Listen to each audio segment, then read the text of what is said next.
हर हर महादेव, जय भोलेनाथ। नमस्कार, मैं साधना पांडे मार्गदर्शन पे आपका स्वागत करती हूँ। दोस्तों, मैं बात करने वाली हूँ आज नवरात्रि के 5वें दिन देवी स्कंद माता की।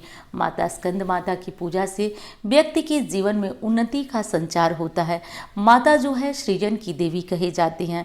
माता की पूजा आराधना से संतान संबंधी दिक्कतें आपदाएं दूर हो जाती हैं। माता की पूजा करने वाले व्यक्ति के जीवन में कभी कोई संकट नहीं आता है।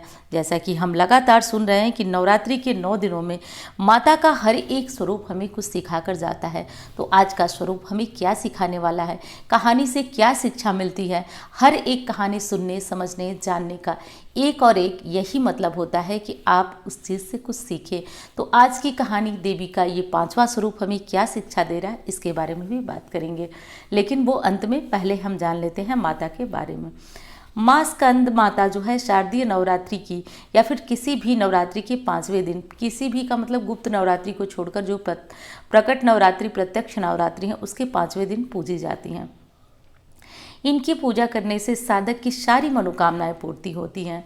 नवरात्रि के 5वें दिन स्कंद माता की कथा पढ़ने से संतान सुख की भी प्राप्ति होती है और संतान निरोग होती है। संतान के जीवन में किसी भी तरह की समस्या चली आ रही है तो व्यक्ति उससे मुक्त हो जाता है।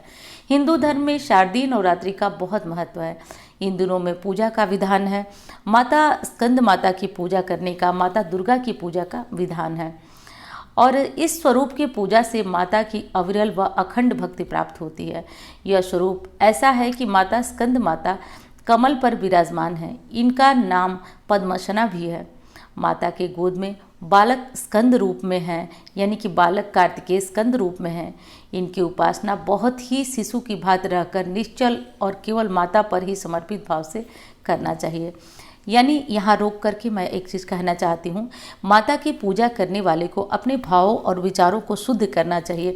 किस तरह? तो एक शिशु की तरह, एक बालक की तरह। माता की 4 भुजाएं हैं। नीचे वाली भुजा में कमल पुष्प, बाएं और ऊपर वाली भुजा में वर मुद्रा में है। नीचे वाले कमल के पुष्प, माता कमल के पुष्प के आसन पर बैठी हुई हैं। अब ये तो माता का स्वरूप था। चलिए दोस्तों, अब हम जान लेते हैं कि माता की कथा क्या है। लेकिन उससे पहले दोस्तों वही प्रार्थना है, वीडियो पसंद आ रही है तो लाइक ज़रूर करें और चैनल के साथ जुड़े रहें। शुद्ध सात्विक जानकारियाँ यहाँ पे आपको मिलती हैं। किसी भी तरह की बनावटी जानकारियाँ आपको नहीं मिलती हैं, बिल्कुल शास्त्रोक्त जानकारियाँ।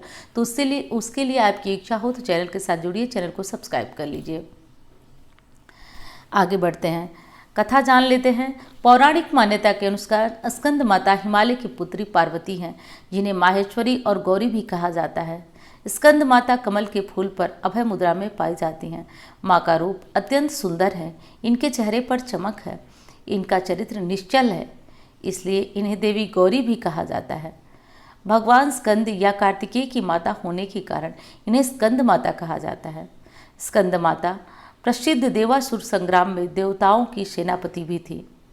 इसी कारण पुराणों में स्कंद माता को सेनापति के नाम से भी जाना जाता है या शक्ति के नाम से भी जाना जाता है। और तारकासुर को ब्रह्मा जी ने वरदान दिया था कि केवल उसका वध भगवान शिव का पुत्र ही कर सकता है।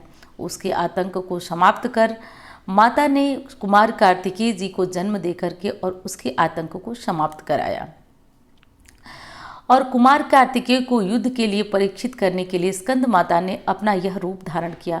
तो ये ध्यान रखिए कि माता ने प्रशिक्षण के लिए कुमार कार्तिकेय को तारकासुर से वध करने के लिए, प्रशिक्षित करने के लिए, और माता ने ये अवतार लिया। स्कंद माता से युद्ध का प्रशिक्षण लेने के बाद भगवान कार्तिकेय ने तारकासुर का अंत किया। तब से ही माँ स्कंद माता स्वरूप की पूजा की जाने लगी। तो ये है दोस्तों माता स्कंद माता की कथा कैसी लगी बताइएगा ज़रूर। आज माता को केले का ज़रूर भोग लगाइएगा।